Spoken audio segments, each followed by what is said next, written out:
आज हमारा जो हम चैप्टर स्टार्ट कर रहे हैं एलिमेंट्स ऑफ मैथमेटिक्स बुक में class +1 chapter 5 complex number and quadratic equation. पहली बात तो बच्चों ये चैप्टर आपका बहुत बहुत इजी है, ठीक है। ऐसे ही कहने को इजी नहीं है, आप जब करने लगेंगे तो आपको भी पता चलेगा कि कितना इजी है। बस थोड़ा सा आपको ये माइंड में रखना है कि कॉम्प्लेक्स नंबर है क्या। कॉम्प्लेक्स नंबर वन, हाँ जी बच्चों, तो कॉम्प्लेक्स नंबर क्या है? ये है आपका एक इमेजिनरी नंबर, ठीक है। Combination of real plus imaginary भी बोल सकते हो, इमेजिनरी भी आप बोल सकते हो, ठीक है। जैसे कि जिसको हम बोल सकते हैं सी, कॉम्प्लेक्स नंबर सी, आप उसको नेमिंग अगर कर देते हैं तो सी इज इक्वल टू हो जाता है ए प्लस आयोटा बी।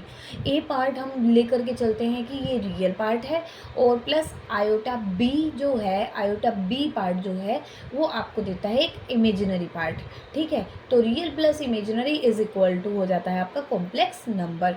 तो इसको हम अच्छे से डिटेल में करेंगे कि आयोटा क्या है और आयोटा स्क्वायर कैसे है, इसकी वैल्यू कैसे फाइंड आउट करेंगे, इसको सिंप्लीफाई कैसे करेंगे नॉर्मल नंबर्स में, तो कैसे कैसे सॉल्व करेंगे, ये हम एक्सरसाइज में फर्दर करेंगे बच्चों।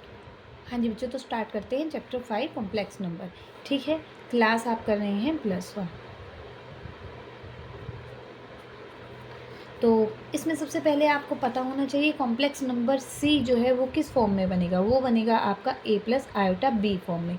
तो जो ए पार्ट है वो आपको देता है, ये हो जाता है ए होगा रियल नंबर यानी कि रियल पार्ट, और जो आयोटा बी होगा ये आपका होगा इमेजिनरी पार्ट, जिसको हम इमेजिन करके चलते हैं कि क्या है। हाँ, वो वैल्यू कैसे निकालनी है वो मैं ये आपको बता देती हूँ। तो इमेजिनरी पार्ट, अब इसमें जो आयोटा है बच्चों, आपने इससे पहले नहीं सुना होगा, है ना, जो +1 में स्टूडेंट्स है, कि आयोटा क्या है।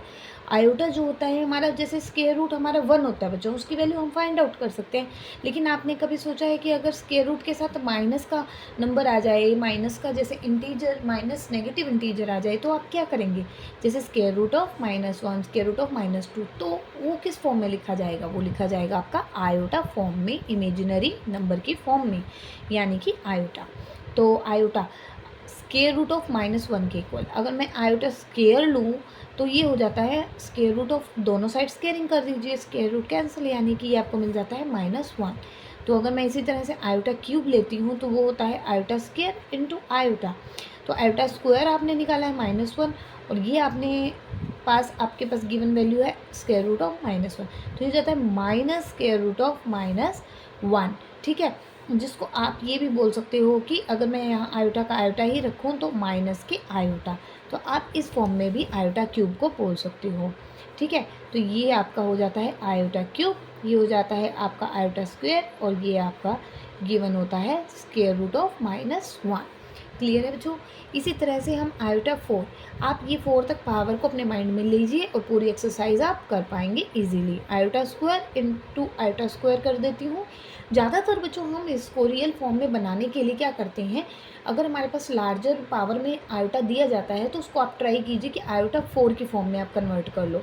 आयोटा 4 से थोड़ा कम है तो आप आयोटा स्क्वायर की फॉर्म में कन्वर्ट कीजिए, क्योंकि ये आपको एक रियल नंबर दे देता है। देखो, जैसे आयोटा 4 था, मैंने इसको कन्वर्ट किया स्क्वायर इंटू स्क्वायर में, तो -1 iota square is equal to -1, जैसे कि आपने देखा है ये कैसे आया है, और -1 ये कैंसिल होकर के आपका बन जाता है 1 1 जा 1।